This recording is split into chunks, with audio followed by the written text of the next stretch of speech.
Welcome, writers, readers, and friends to the Authors Talking Bookish podcast. I'm Donna Norman Carbone, author of All That Is Sacred. And I'm Hope Gibbs, author of Where the Grass Grows Blue. We're two debut writers traditionally published by a small publishing house, bringing to you all the experiences that we as authors learn the hard way, so you don't have to. We'll give you insights from the inception of a book idea to publication and beyond. And along the way, we'll share our love of books from the writer's perspective.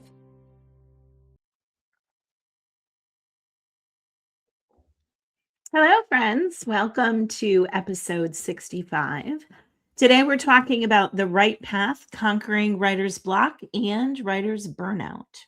My name is Donna Carbone, and I am joined by Hope Gibbs. Hi, Hope. How are you? Hey, Donna. I'm great. How are you doing? I'm doing well. Hopefully winter is winding down. I'm tired of it and ready for spring.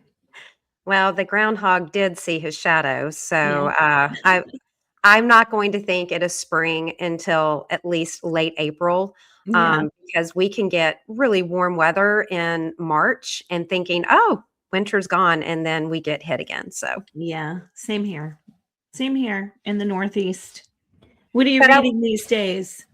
Well, I was approached to read an advanced reader copy. Now, this book has already been released since I read it, but I just absolutely loved it. It is called Step by Step. It is the second book in the Desperate Heart series, and it is from Twyla Mason. And Twyla is a writer at Red Adept, where you and I both write.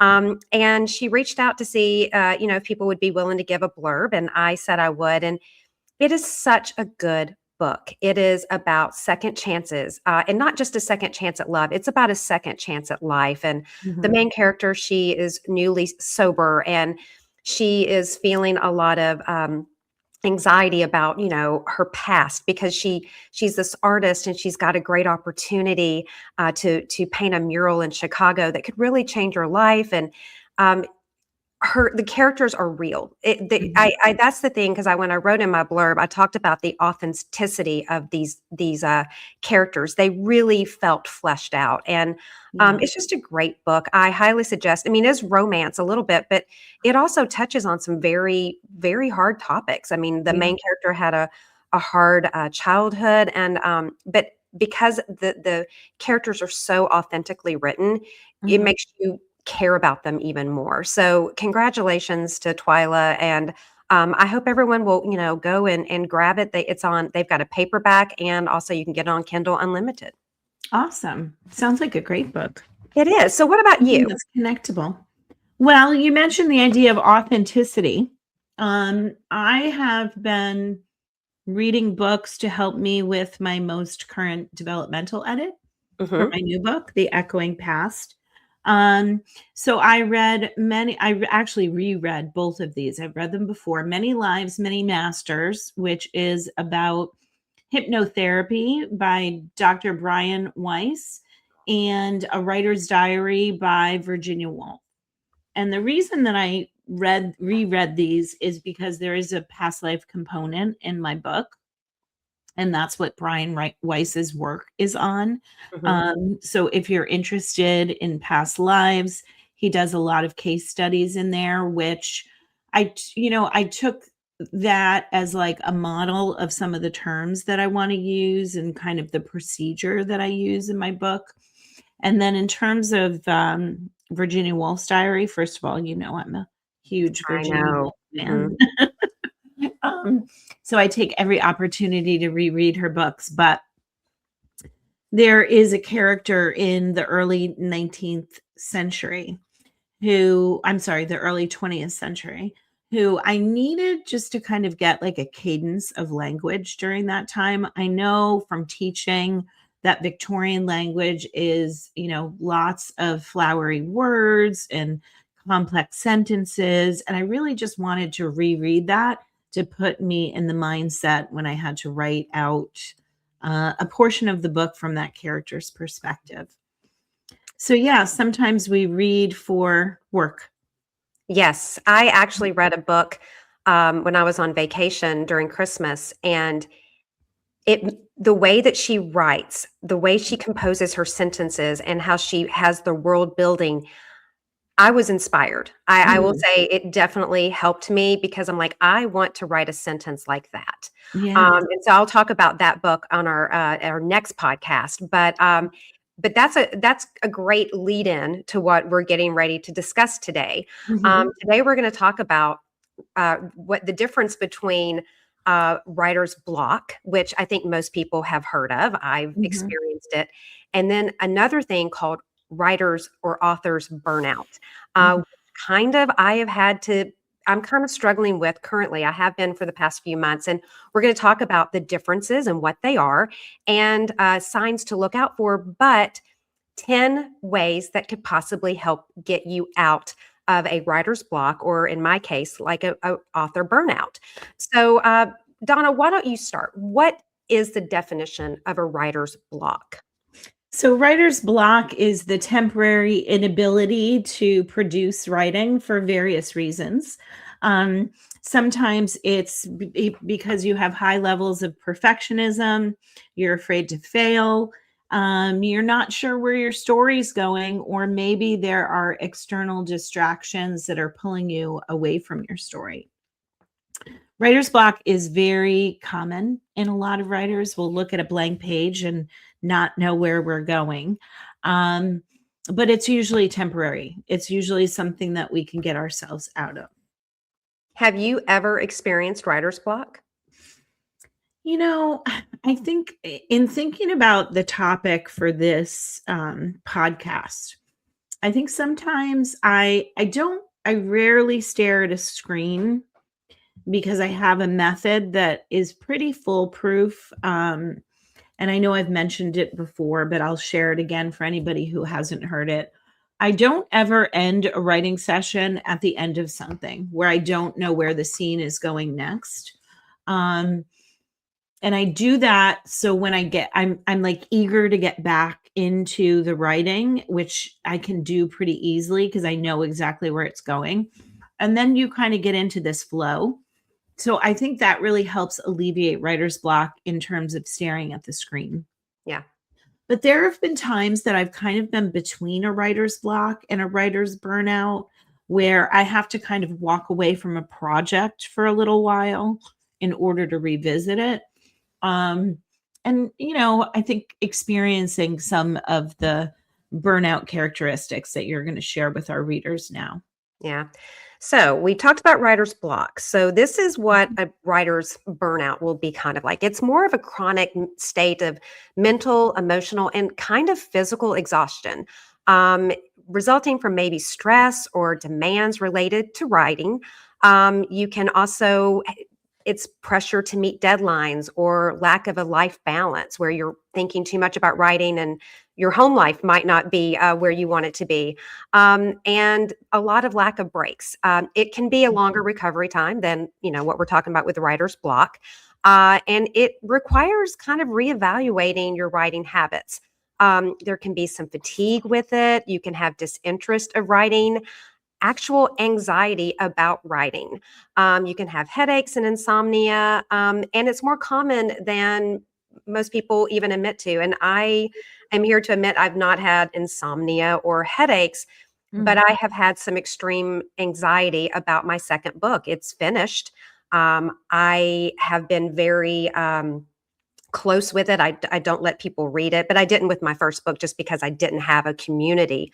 mhm, But it's also, I think I'm struggling too much with making sure that every sentence is perfect mhm. before I try to put it out there. And it's become too overwhelming where then I start questioning the story itself.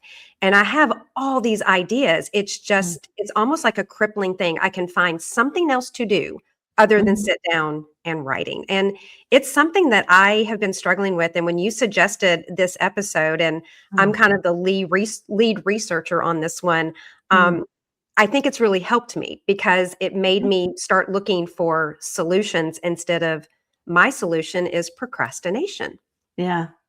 I wrote a blog post about the pressures of finishing a second book Mhm. after you've had your first book published. And I feel like that's a really common phenomenon.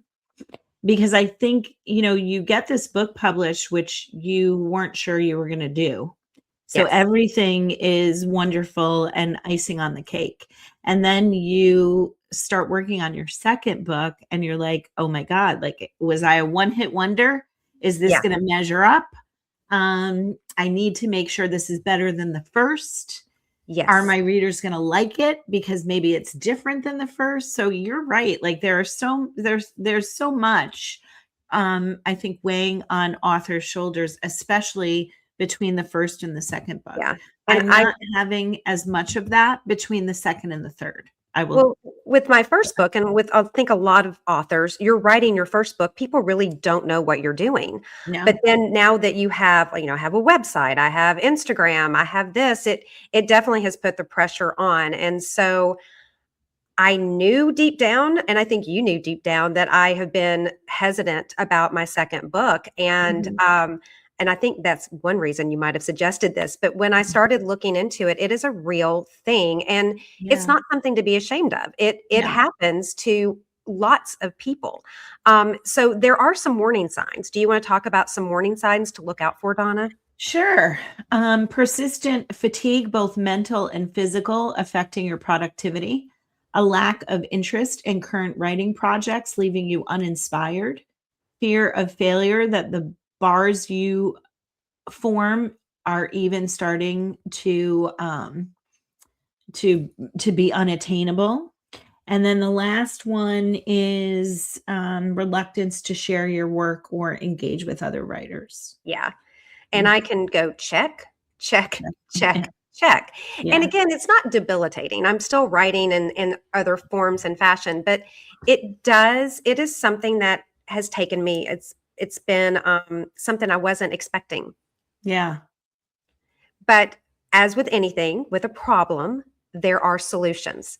Yeah. And so by doing a deep dive and on our show notes that we always have, I've included 3 articles that I got some of these ideas from, and I found them very beneficial. So, when you're on the website, click on those.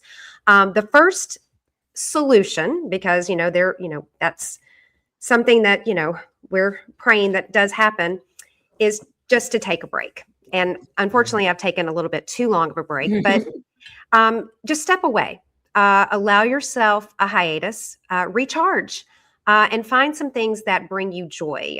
Maybe loved ones, maybe a hobby. And this time can maybe just give your brain, give your that little voice in the back of your head saying, "Why aren't you writing?" It Mhm. gives you just a way of saying, "I just need to step away." Yeah. Yeah, I think a break is important. And that's something that if I'm starting to feel like a writer burnout or a writer block, that's exactly what I do.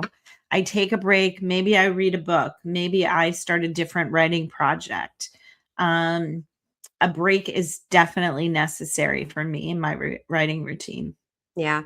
So another thing is how to get inspired again. Donna, talk about this. How can you get inspired again by finding a routine?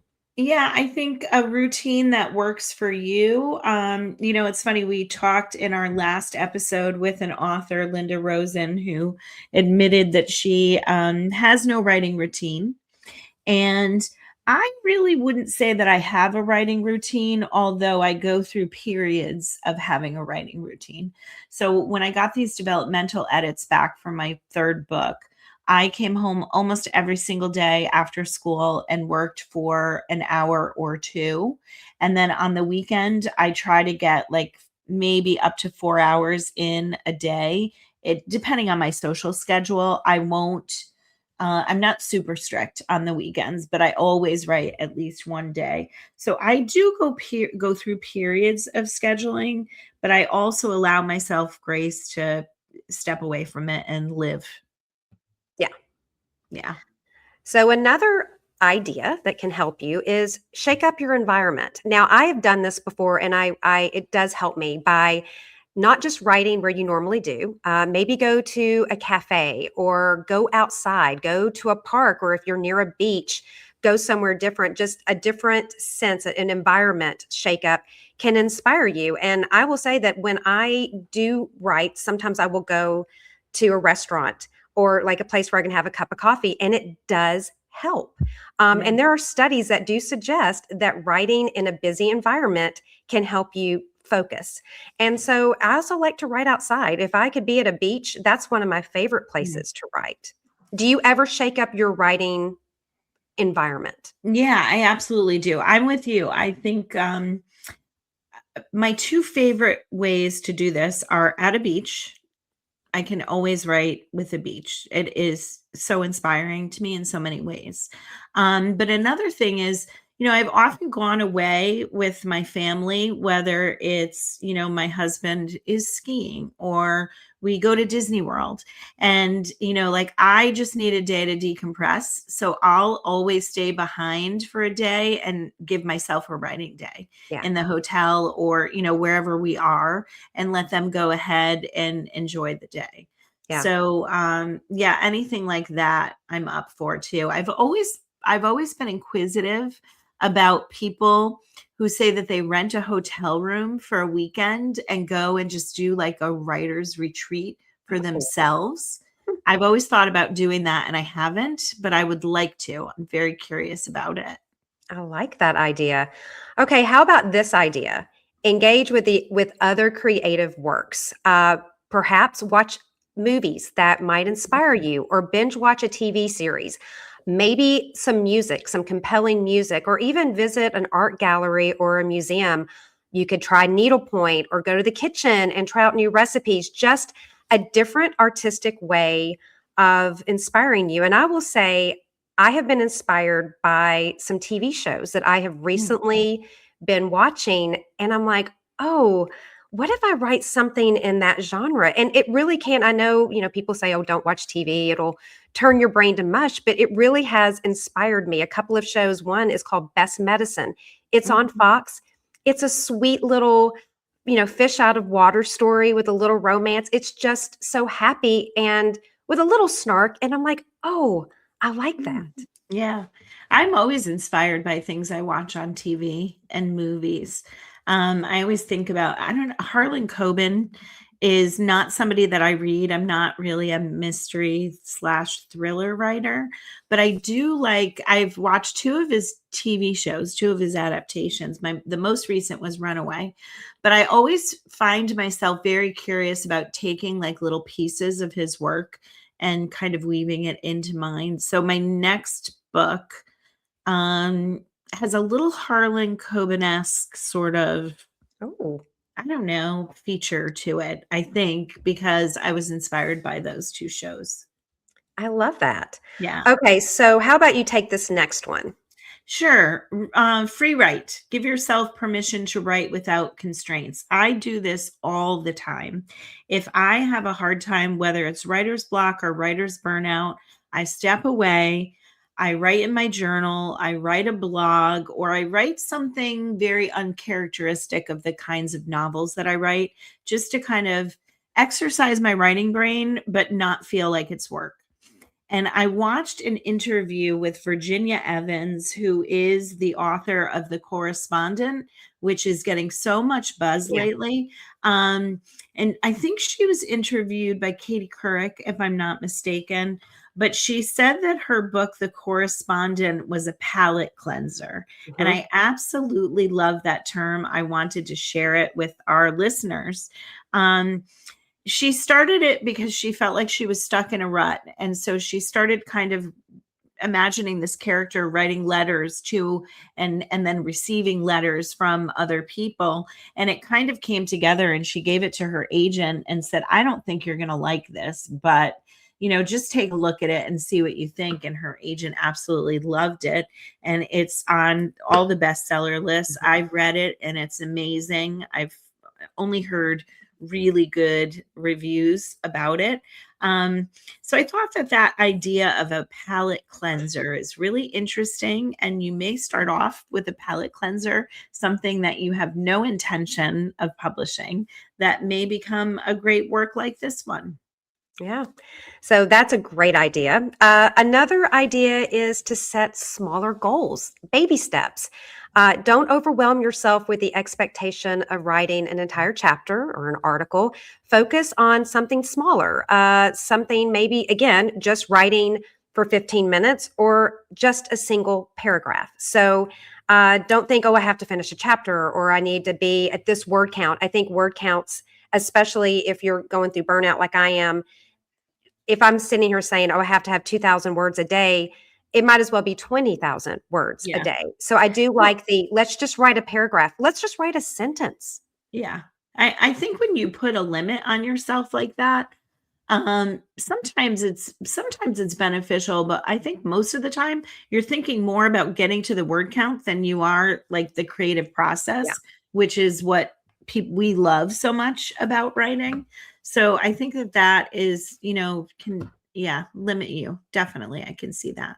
Donna, why don't you talk about this next step? Sure, finding your people, connecting with your writers. Um, just honestly sharing, like Hope and I are doing right now, sharing about where we are in our writing and getting little golden nuggets from each other to help, move forward, or sometimes just, cheering each other on and saying, I know that you can do this. I think it is so beneficial. And I know as debut authors, neither one of us really had a community.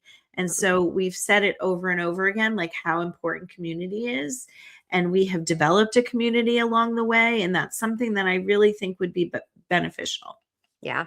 I don't know what I would do without you, Yes, especially ditto. right now. Yeah. Another step that I think is really important is simple. Read, read, read. Um, Reading can be a powerful tool in writer's burnout. Read fiction, nonfiction, poetry, even essays that can kind of expose you to different styles and voices and ideas, and it can spark creativity. Like I said, after reading Mm. this book, uh, Mad Wives, it made me, the story, I love the story, but I loved her The sentences, the writing of way it. she Yeah. created, and it inspired me, and I also loved the time period that she was writing in. So, I will say that the reading over the holidays, has kind of given me a new little spark, and, that's a great tool of just Yeah. and reading outside of what you normally write. Right. Yeah. I always find I'm either a prolific reader or a prolific writer. I'm never both at the same Mhm. time. So if I'm heavy into writing, I'm not going to be reading a whole lot. It'll take me weeks to finish a book. Yeah, If I'm not like in the throes of a writing project, I could read a book in 2 or 3 days. yeah, And I think both of them kind of help me with the other. yeah, You know what I mean? 100%. Yeah. Okay, another idea. You wanna talk about this one, Donna? Sure, get moving, get outside, take a walk, engage in some physical activity, running, walking, yoga, anything. I like to meditate, which that's not physical, it's more of a mental thing. But even like meditating, I think is very helpful to kind of release stress. Anything that involves your mind and your body, I think is stress relieving. Yeah, and we're not saying go run a half marathon, but there's No. studies that show just by walking outside, Yeah. it stimulates the brain into a more Mhm. creative state. And I will say, especially when I was writing and I was also editing my first book, I did a lot of just walking, and Mhm. just being within nature. And, right now it's not always conducive to walk outside in Mm. Tennessee, but that is an idea, just physically getting your body moving. Yeah, I feel like there's so much noise around us with, social media and everything. I You just need thinking time. And Mhm. I think physical activity allows you time for thinking. Yeah, I sometimes will get an entire paragraph in my head while I'm outside or walking or whatever, yeah, and I'll come inside and add it to my notes. yeah. Very inspiring. So, and surprisingly, this was another suggestion: is get inspired with food. Dark Mhm. chocolate contains magnesium that improves your blood flow to your brain, and spinach and kale and edamame are also high in magnesium, which helps with stress. Did not know yogurt and sauerkraut because they're Mm. fermented. They're great because they help your gut, which is directly linked to your mood and boosting your mood. And salmon, even though I don't love salmon, it is rich in omega-3 fatty acids, and it can help reduce inflammation. It can also help with boosting your mood. And so I can get I can get behind almost all of those except for the salmon. But if you love salmon, hey, that's a great another reason to eat it. But I do love the fact that there are foods that can boost your mood, which can also help break through and maybe give you some inspiration. Huh. The interesting thing is I buy these little, I think they're Gardelli, I don't know how you say it, dark chocolate squares, and I'll have one almost every afternoon. And Yeah. you know what? I didn't realize that, I have them while I'm writing. Yeah. And Huh. it's funny because our last episode with Linda Rosen, Yeah. she says that when she's writing, she likes dark chocolate. Yeah. And I was like, "Oh, we have this coming up in an episode." And Yeah, but that's it is funny. amazing because, what you put in your body, Mm, let it try to help even if this isn't about writing. Even if you're, yeah. if you're not a writer and you're just looking to have, boost your moods or to, feel a little bit better, do it from inside. Or some other creative art, music, Well, well, painting. hopefully this will help, not just, the audience. Hopefully this is inspiring me to get back out there. And we have the show notes. And again, we've got some great 3 articles about how other people have dealt with their own author writer burnout. And then also we've also included other foods. There's a lot of other foods that I didn't, include that, can just again help with this process. And I think with our do now, Donna, you're normally the person that does this, but Mm, I think do now is just kind of just watch out, for if mm, this is happening to you, and whether you're a songwriter or you write poetry or you write books like Donna and I, be thinking of these little things that can kind of creep in, and mhm. also make a list of things that might help you, not the 10 that we discussed. Find a list that, what might inspire you? How can you break free of maybe writer's block or, as my case, author burnout? Love that. So, Um, Donna, can you tell us about our next episode? I sure can.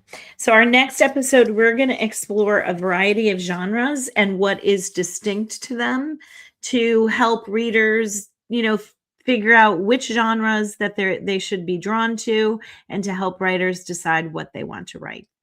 I'm excited about that because I've been reading some books outside of my normal Mhm. kind of women's fiction, romance kind. I've been reading some thrillers, Awesome. so which is not like me. So Yeah. again, everyone, you can find us as always on Spotify, Apple, Amazon, YouTube, and on Instagram. And again, Donna, thank you so much, and everyone, thank you for joining us. Thank you. Bye, everyone. Thank you for joining us today. I'm Hope Gibbs. And I'm Donna Norman Carbone. It's time for you to get to work. We look forward to seeing you in 2 weeks with another tip from your author friends.